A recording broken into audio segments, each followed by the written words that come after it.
বন্ধুরা, সবাই বন্ধু পেজের পক্ষ থেকে আপনাদেরকে স্বাগত জানাচ্ছি। আমরা একসাথে আজকে ইফতারের আয়োজন করছি। এই যে আমাদের মধু মধু রসমালাই রসমালাই, এই যে দেন পিস করতেছি আমরা।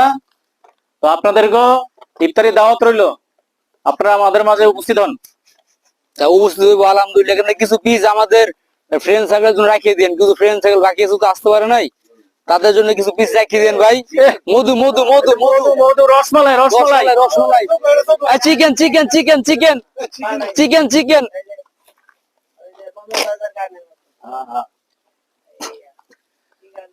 যাক, আমাদের ইফতার পার্টির জন্য সবাই দোয়া করবেন যে আমাদের ইফতার পার্টি যে আলহামদুলিল্লাহ সুন্দরভাবে আমরা সম্পূর্ণ করতে পারি। সবাই আমাদের জন্য দোয়া করবেন, আমাদের বন্ধু পেজের জন্য সবাই দোয়া করবেন। শুধু পেজ বন্ধু না, আমরা নিজেরা সবাই বন্ধু, আমরা যাতে সবাই একসাথে